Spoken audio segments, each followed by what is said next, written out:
Did medieval women always die before they turned 30? Was childbirth a guaranteed death sentence every time? Did they live in a world devoid of any understanding of health or comfort? Get ready to rethink everything you thought you knew about the daily realities of medieval women, dated from approximately 500 CE to 1500 CE. Number 11, medieval women always died incredibly young, usually before reaching 30 years of age. Many people believe that medieval women faced such harsh conditions that their lives were cut short, rarely extending beyond their 20s. This common idea paints a picture of a population constantly on the brink of demise, with few individuals ever experiencing middle age, let alone old age. The popular narrative often focuses on the dangers of disease, famine, and the relentless toil of daily life, leading to the assumption that reaching a substantial age was almost impossible for women in the Middle Ages. This belief is widespread and often repeated in media, creating a powerful but inaccurate image of universal early death. It suggests that women were frail and constantly succumbing to the pressures of their era, leaving behind a legacy of short, brutal existences. The thought is that a woman who reached her 30th birthday was already considered an elder, a rare survivor in a world designed to chew people up and spit them out quickly. This perspective often overlooks the significant nuances of demographic data and the human capacity for resilience. It simplifies a complex historical reality into a single, dramatic, and largely misleading statistic. The reality of life expectancy in the medieval period is far more complex than a simple low average suggests. While it is true that the average life expectancy at birth during the Middle Ages was indeed quite low, often cited as being in the 20s or early 30s, this figure is heavily skewed by an entirely different factor: incredibly high infant and child mortality rates. A significant portion of the population never survived beyond childhood. For example, historical demographic studies, drawing on sources such as parish records and manorial surveys from regions like England and parts of continental Europe, show that anywhere from 1/4 to 1/2 of all children born might not live to see their first birthday, and a substantial number more would perish before reaching adulthood, often defined as age 15 or 20. This tragic reality for infants and young children dragged down the overall average life expectancy considerably. If a person, male or female, managed to survive the perilous first few years of life, their chances of living a much longer existence increased dramatically. Once a woman navigated the treacherous waters of infancy and childhood, her prospects for survival improved considerably. Those who reached adulthood, let us say age 20, had a significantly better chance of living into their 40s, 50s, and even 60s. Records from specific medieval communities, including those studied in areas like rural England or parts of France, indicate that many women did indeed reach these ages. For instance, analyses of testamentary documents and court records sometimes reveal women who were mothers of adult children, grandmothers, or even great-grandmothers, clearly demonstrating lives that extended well beyond the oft-quoted before 30 mark. These women were not just anomalies, but a noticeable segment of the adult population. They continued to work, manage households, and participate in community life for decades after their initial survival. The skeletal remains from medieval burial sites also offer tangible evidence. While it can be challenging to determine precise ages from bones, anthropologists and archaeologists have found numerous female skeletons that show clear signs of having lived into middle and older age, indicated by factors such as bone density, wear on teeth, and the fusion of certain bones. These findings directly contradict the idea that virtually all medieval women died in their youth. Consider the role of older women in medieval society. Many surviving medieval texts, from chronicles to personal letters, reference women who were respected elders, wise women, or even heads of households who had lived for many decades. A woman might become a widow multiple times, indicating that she outlived several husbands. This would have been impossible if her life was universally cut short before age 30. The continuation of family lines, the passing down of traditions, and the management of complex estates often depended on the endurance of women who had survived childhood and lived long enough to accumulate experience and authority. Some medieval narratives and social structures simply would not make sense if a woman's effective lifespan was so incredibly brief. The very concept of old age was recognized and discussed in medieval thought, applying to both men and women who had passed their prime years, often seen as beyond age 40. The perception of an old woman was not that of a rare, mythical creature, but a recognized social role, often associated with wisdom, knowledge of herbal remedies, or midwifery. Therefore, while life was undeniably hard and fraught with danger, especially for the very young, the idea that medieval women rarely saw their 30th birthday is a significant oversimplification that fails to account for the substantial number of women who lived much fuller and longer lives. Number 10. Childbirth was an almost guaranteed death sentence for medieval women. A deeply ingrained belief about medieval women is that pregnancy and childbirth were inherently fatal, leading to the demise of nearly every woman who attempted to bring a new life into the world.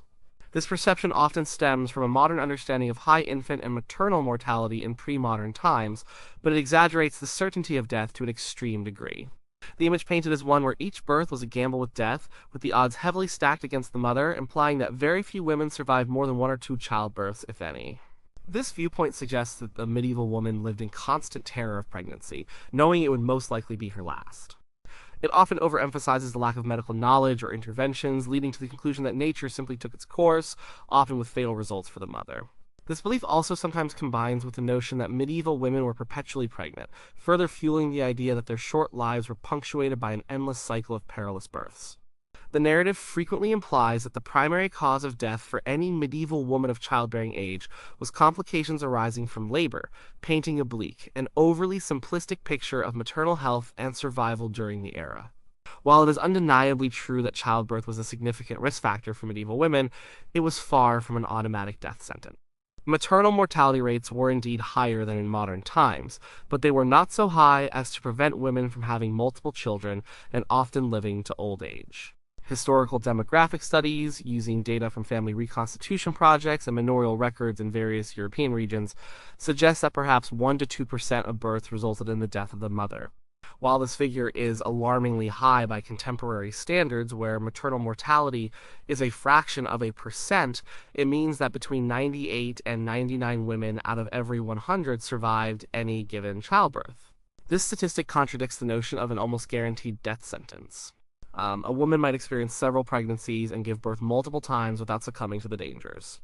The cumulative risk across a lifetime of childbearing was certainly substantial, but each individual birth was not a certain journey to the grave. The women in the Middle Ages were not entirely without support or knowledge during childbirth. While professional male doctors were rarely involved in routine deliveries, midwives played a crucial role. Midwives were experienced women, often older and respected members of the community who assisted with births. They possessed practical knowledge passed down through generations, including understanding the stages of labor, providing comfort measures, and knowing when to seek additional help or intervene in basic ways. Their expertise, while not medically scientific in a modern sense, was vital for safe delivery. For example, they understood the importance of hygiene to some extent, even if germ theory was unknown. They might have used warm water, clean cloths, and kept the birthing environment as clean as possible. They also had a repertoire of herbal remedies to assist with pain, stimulate labor, or help with recovery. For instance, certain herbs were used to ease contractions or stem bleeding. The childbirth was also often a communal event, with female relatives, neighbors, and friends offering support, practical help, and encouragement to the laboring woman. This social network provided emotional and practical assistance that was invaluable. Furthermore, the timing of births was often naturally spaced out due to factors like prolonged breastfeeding, which can act as a natural contraceptive. This meant that women were not in a state of continuous pregnancy, as is sometimes assumed, but had periods of recovery between births, which would have contributed to their overall health and ability to survive subsequent labors. The average number of surviving children for a medieval woman who lived to reproductive age might have been around 3 to 5, indicating that most women went through several successful childbirths. If every birth was fatal, family sizes would have been much smaller, and populations would have declined more rapidly than they did. The continuity of families and lineages over generations is a testament to the fact that many women survived multiple pregnancies. While a woman could indeed die from complications such as hemorrhage, infection, or prolonged labor, these were significant risks, not universal outcomes. The narrative of an almost certain death from childbirth is a dramatic exaggeration that overlooks the resilience of medieval women, the practical support systems available, and the statistical reality of maternal survival. Number 9. Medieval women lived in a constant state of illness and were perpetually frail.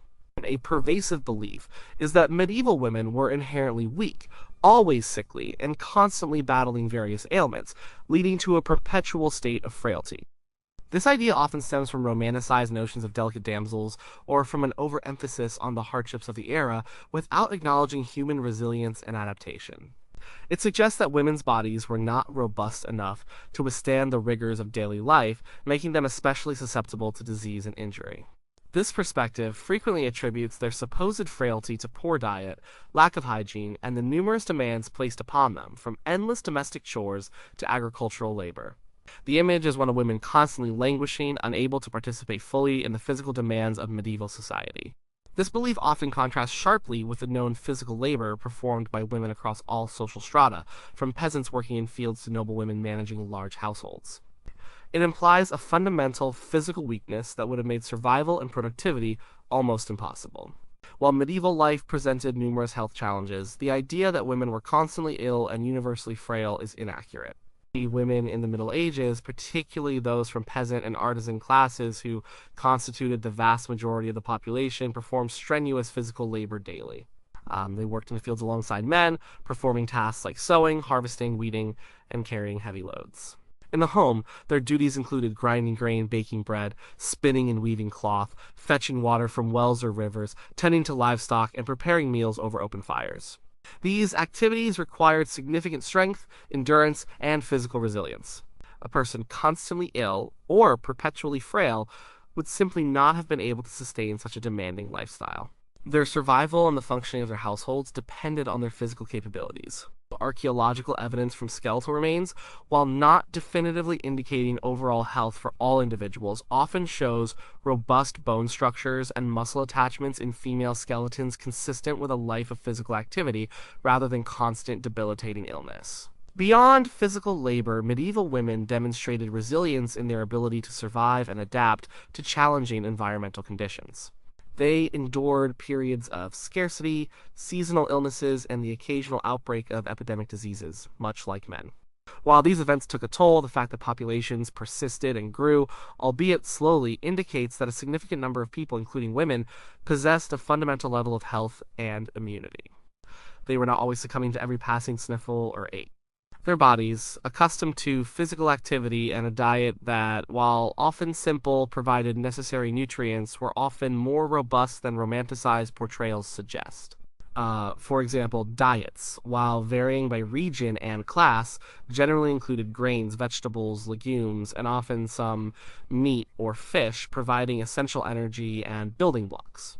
While sanitation was not understood in a modern scientific sense, practical hygiene measures were often employed, such as regular washing of hands and bodies with water and soap-like substances, which would have helped mitigate some common infections. Furthermore, medieval women, just like men, experienced periods of health and vitality interspersed with illness, much like people today.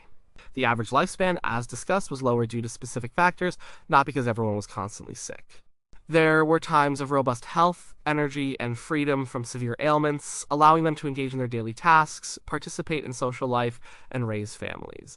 Women were often the primary caregivers within families, tending to sick children or spouses. This role demanded a certain level of personal health and stamina. If women were constantly incapacitated themselves, the entire system of care and support within households would have collapsed.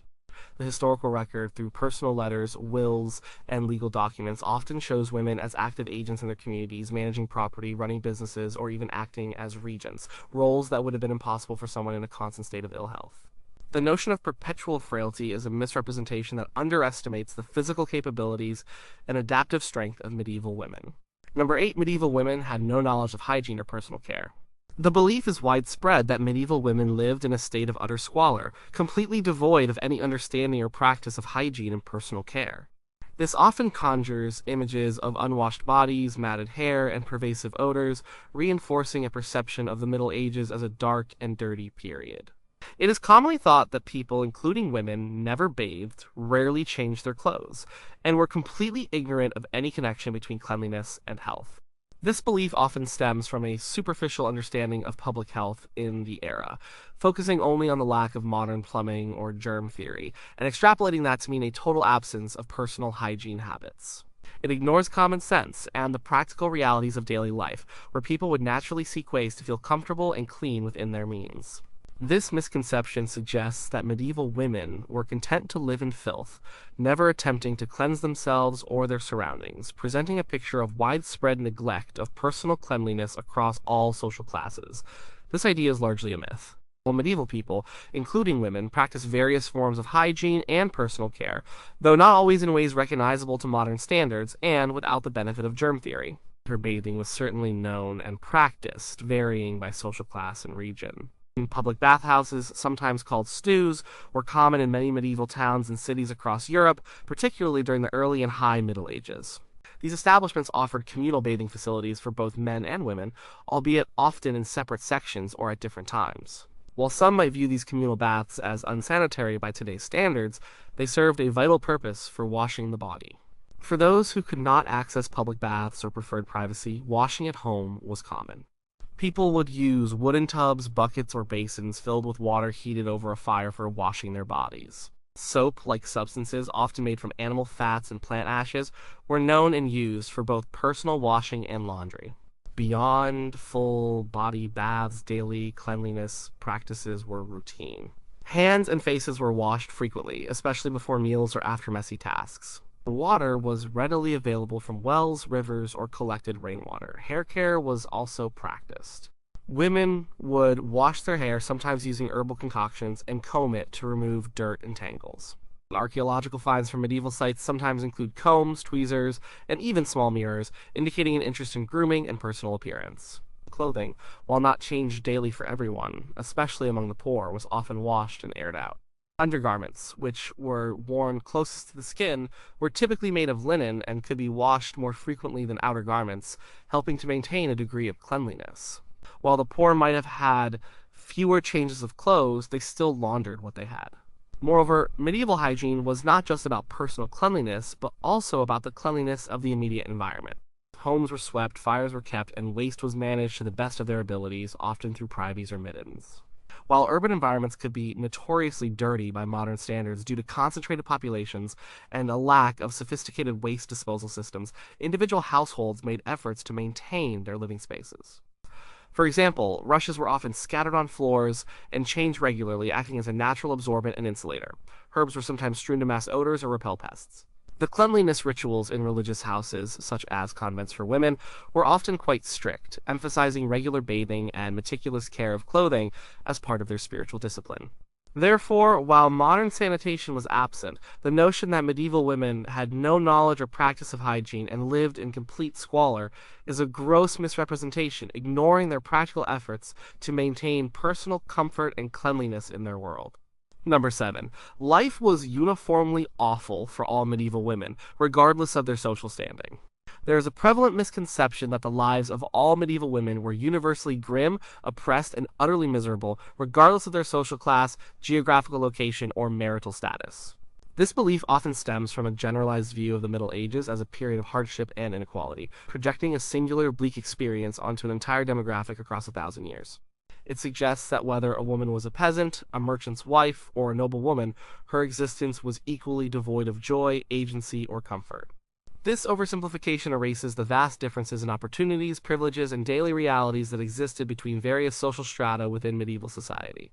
It ignores the significant distinctions between the lives of a queen and a serf, an urban artisan and a rural farmer's wife, a nun and a single woman working in a trade.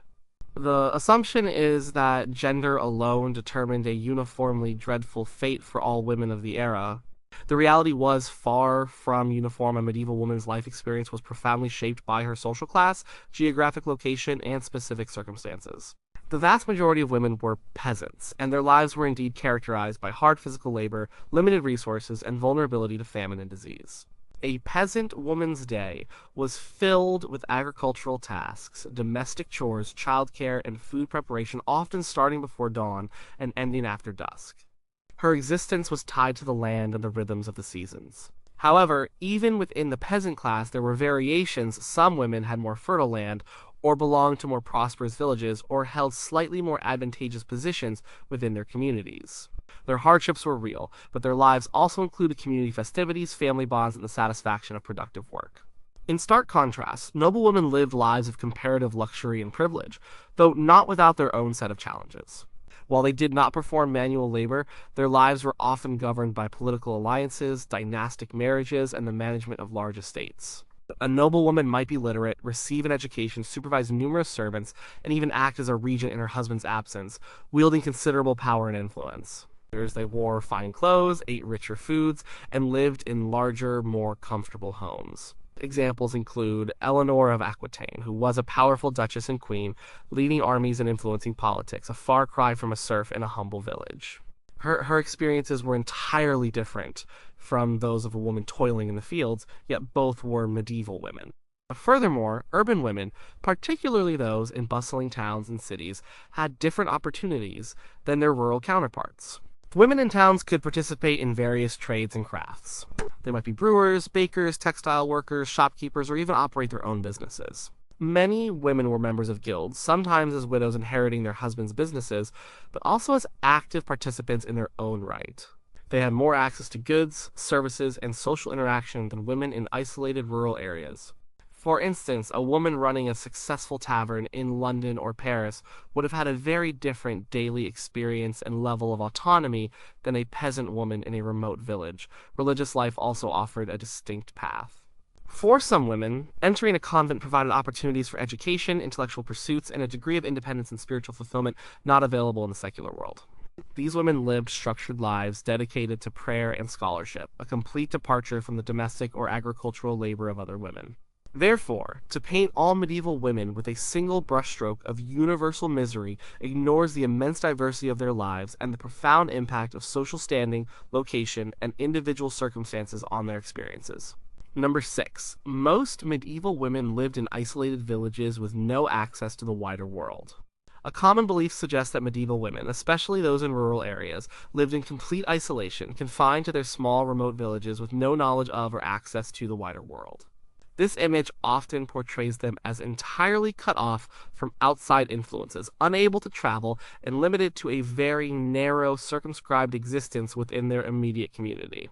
This misconception implies a static society where people rarely moved beyond their birthplaces, and communication between distant areas was virtually non-existent for ordinary individuals, especially women. It creates a sense of stagnation and insularity, suggesting that medieval women had no exposure to new ideas, goods, or people from outside their immediate surroundings, reinforcing a notion of a closed, unchanging society. While travel was certainly more difficult and less frequent than it is today, the medieval world was far more interconnected than this belief suggests, and women were part of that connectivity. People, including women, were not confined to their villages. Trade routes, both local and long distance, meant that goods, ideas, and people constantly moved across the landscape. Markets and fairs were regular occurrences in towns and larger villages, drawing people from surrounding areas, including women who would come to sell their produce, buy goods, or simply engage in social interaction and exchange information. These events were vital hubs for commerce and communication, connecting local communities to broader networks. A peasant woman might bring her surplus eggs or vegetables to a nearby market town, thereby interacting with people from other villages and seeing goods from further afield. Pilgrimage was another significant factor in medieval mobility for both men and women. Religious devotion often spurred individuals to undertake journeys to local shrines, regional holy sites, or even distant pilgrimage destinations like Rome, Santiago de Compostela, or Jerusalem. While some of these longer pilgrimages were undertaken by men, women also participated, traveling alone or in groups, encountering diverse landscapes and cultures along the way. These journeys exposed them to new experiences and broadened their horizons significantly beyond their home villages. Examples include women traveling to Canterbury in England or to various Marian shrines across Europe. These journeys, while challenging, were not unheard of for medieval women of various social standings. Furthermore, life events often necessitated travel. Marriage often involved a woman moving from her birth village to her husband's village or town, sometimes a considerable distance away. This was especially true for noblewomen whose marriages were arranged to forge political alliances, often requiring them to move across kingdoms or duchies. Even peasant women might marry into a neighboring village, bringing their traditions and experiences with them. There was also seasonal migration for labor, particularly for harvest work, which saw both men and women traveling to areas where their labor was needed. Beyond practical necessities, some women entered religious orders, which might involve moving to a convent in a different town or even another region. Legal matters, family visits, or seeking specialized services could also prompt travel. Therefore, the idea of medieval women being completely isolated and never accessing the wider world is a severe understatement of the dynamic nature of medieval society and the extent of human movement and interaction within it. Number 5. Medieval women's diet was universally poor and caused early death. A common misconception holds that medieval women, and indeed most people of the era, subsisted on a universally poor, nutritionally deficient diet that contributed significantly to their early deaths and constant ill health. This belief often conjures images of monotonous, bland food, lacking in variety and essential nutrients, leading to widespread malnutrition and weakness. It typically assumes that everyone ate gruel and stale bread, with very little access to fresh produce, meat, or dairy, irrespective of their social class or geographical location. This perspective often neglects the immense diversity of medieval culinary practices, regional food availability, and the ingenuity with which people managed to feed themselves throughout the year. It simplifies a complex dietary landscape into a single impoverished narrative that applies to all medieval women. The reality is that medieval diets, while certainly different from modern ones and subject to regional and class variations, were often more diverse and nutritionally adequate than commonly believed. For the vast majority of women who were peasants, their diet was primarily based on grains, particularly barley, rye, and wheat, which were consumed as bread, porridge, or gruel. Grains provided substantial calories and fiber. However, their diet was supplemented by a variety of other foodstuffs. Vegetables were widely cultivated and consumed, including peas, beans, cabbage, onions, leeks, and carrots, providing essential vitamins and minerals. Foraging also played a role, with wild greens, berries, and nuts adding to the diet. Legumes were particularly important as a source of protein. Meat consumption varied significantly by social class and season. While peasants did not eat large quantities of meat daily, they would consume some, particularly from livestock they raised, such as pigs, chickens, or ducks, and during feast days. Game, if available and permitted, also contributed. Fish was a crucial source of protein, especially on fasting days dictated by the church, and was consumed fresh in coastal or riverine areas and salted or dried inland. Dairy products like milk, cheese, and butter from cows, sheep, or goats were also common, providing fats and calcium. The widespread practice of brewing ale or beer, even in humble homes, also contributed calories and some nutrients, and was often safer to drink than water due to the boiling process. Noblewomen, of course, enjoyed a far more varied and luxurious diet, featuring abundant meat, fine bread, imported spices, wine, and a wider array of fresh and preserved foods.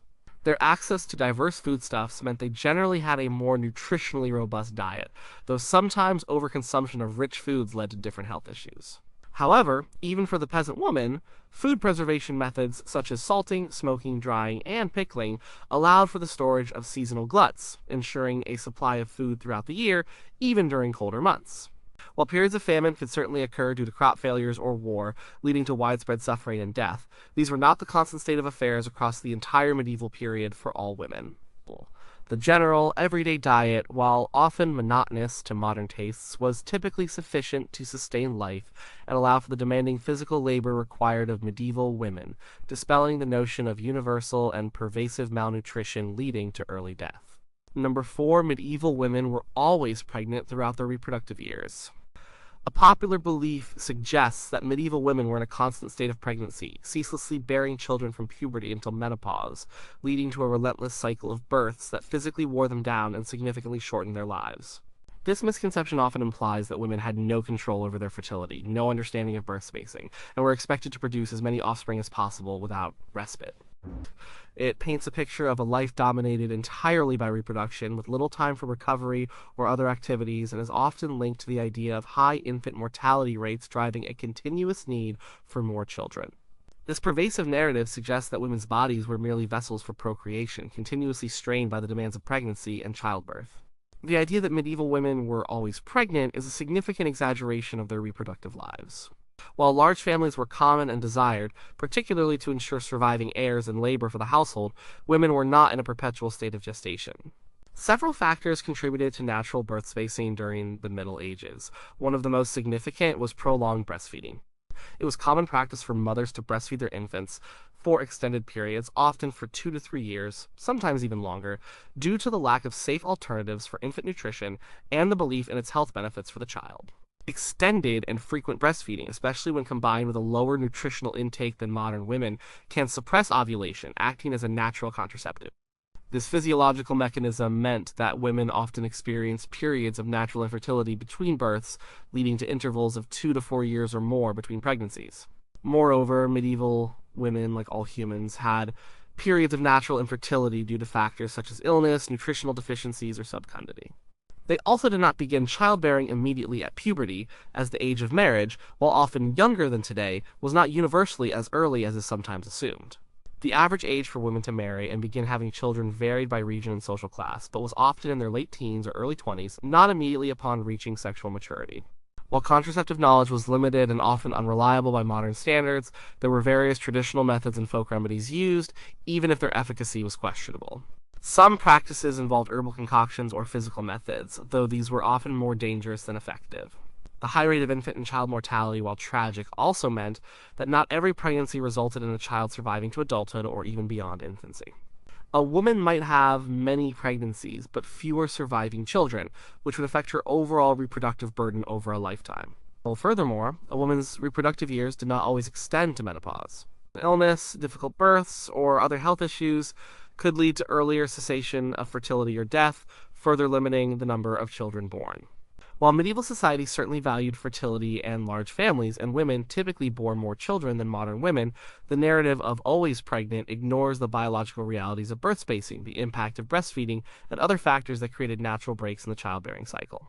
Women had periods of recovery and were not in a continuous state of gestation for their entire reproductive lifespan. Number 3, old women were rare and were almost universally feared as witches. There's a widespread belief that old women were an extreme rarity in the Middle Ages, almost non-existent due to short lifespans, and that any older woman who did manage to survive was immediately suspected of witchcraft and reviled by her community. This idea conjures an image of a society where longevity was so unusual that it bred suspicion, and that old age, particularly for women, was inherently linked to malevolence and magical powers. This narrative often combines the misconception of universal early death with the historical reality of witch trials, extrapolating a constant state of fear and persecution onto all older women. It implies that a woman who reached an advanced age faced isolation and constant threat of accusation, rendering her later years a period of dread rather than respect. The belief that old women were exceptionally rare is directly challenged by demographic evidence, as discussed previously, showing that many individuals, including women, survived well beyond their youth into middle and old age. While not as common as in modern times, older women were a recognizable and often integral part of medieval communities. Records from various sources, such as wills, property transfers, and census-like documents, often refer to widows, mothers of adult children, and grandmothers, indicating the presence of women who had reached advanced ages. They were not statistical anomalies, but a familiar part of the social landscape. A woman in her 50s or 60s, though perhaps not the majority of the population, was certainly not an unheard-of phenomenon. Furthermore, the idea that old women were universally feared as witches is largely inaccurate and stems from conflating the entire medieval period with a much later, more specific historical phenomenon. The peak of the witch hunts in Europe largely occurred during the early modern period, from the late 15th to the mid-18th centuries, after the traditional end of the Middle Ages. While beliefs in magic and folk practices existed throughout the medieval period and accusations of witchcraft sometimes occurred, they were not nearly as widespread or systematically persecuted as they became later. Medieval accusations of witchcraft were often localized and rooted in specific grievances rather than a pervasive, generalized fear of all older women. The large-scale, systematic witch trials that led to thousands of executions were a phenomenon of the 16th and 17th centuries, largely post-medieval.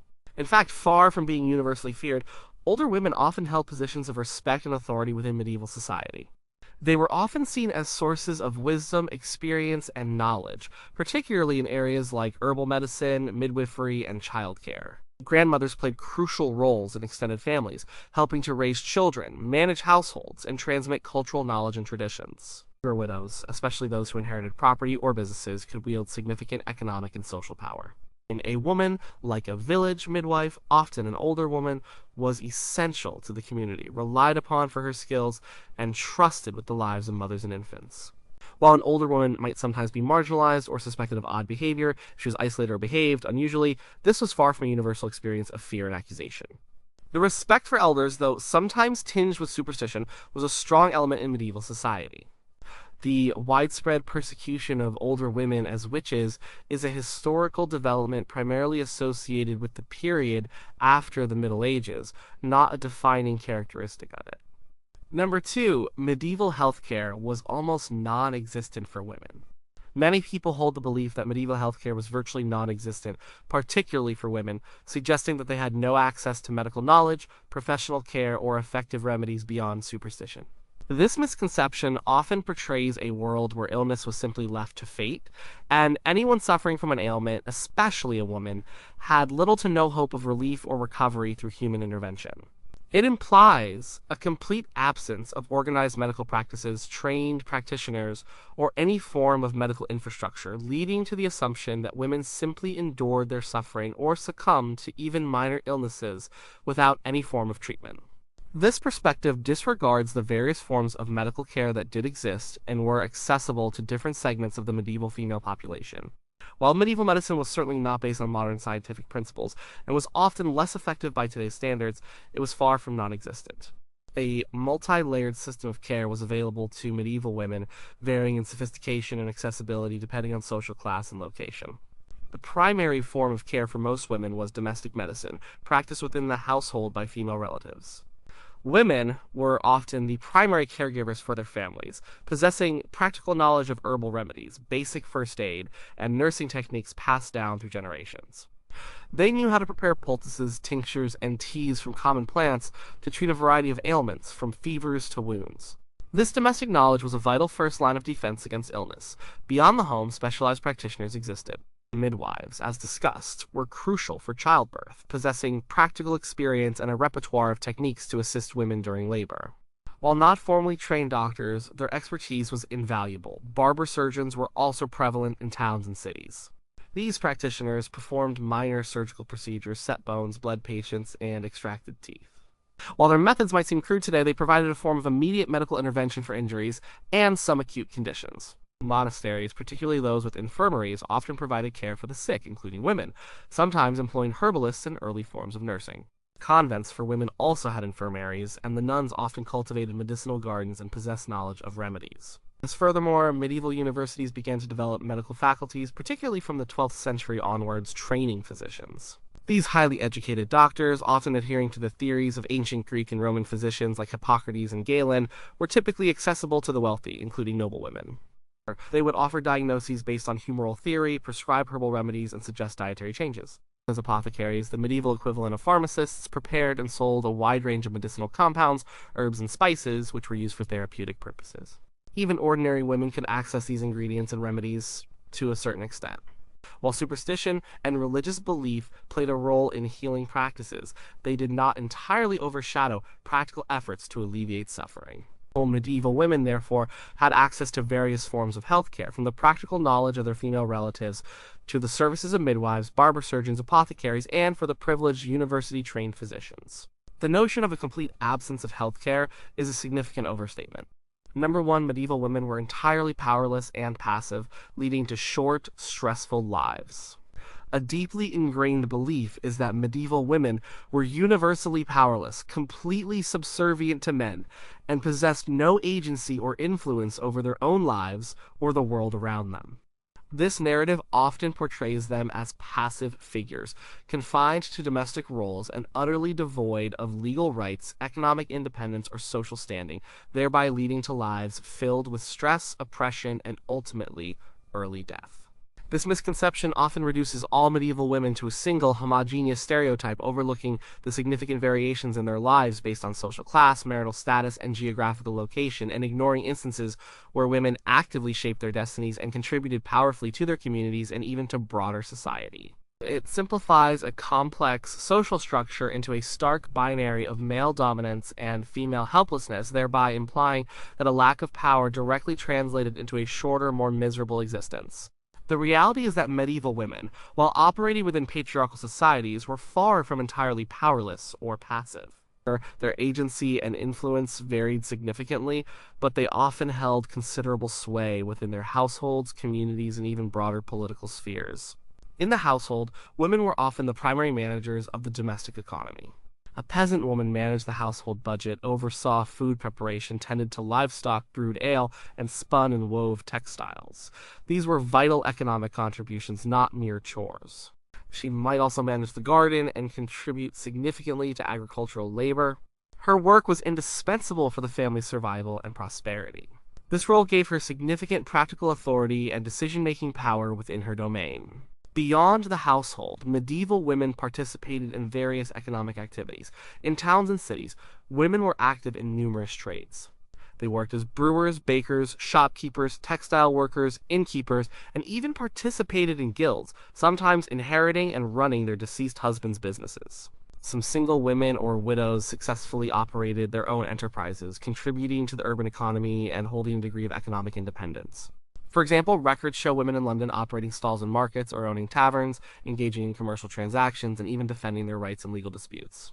This economic activity provided them with a recognized role and a measure of power within the community, contradicting the idea of universal economic helplessness. Furthermore, women, particularly noble women, could wield considerable political power.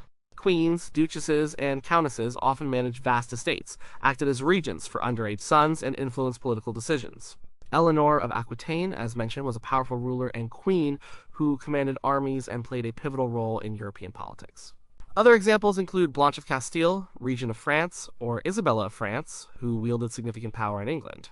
These women were active political agents, negotiating treaties, patronizing arts, and overseeing governance. Even within the legal system, while women's rights were generally more limited than men's, they could own property, bring cases to court, and participate in legal proceedings, particularly if they were widows. The idea of medieval women living short, stressful lives solely due to a lack of power and agency is an oversimplification that ignores the myriad ways they exerted influence, contributed to society, and navigated their lives with resilience and purpose.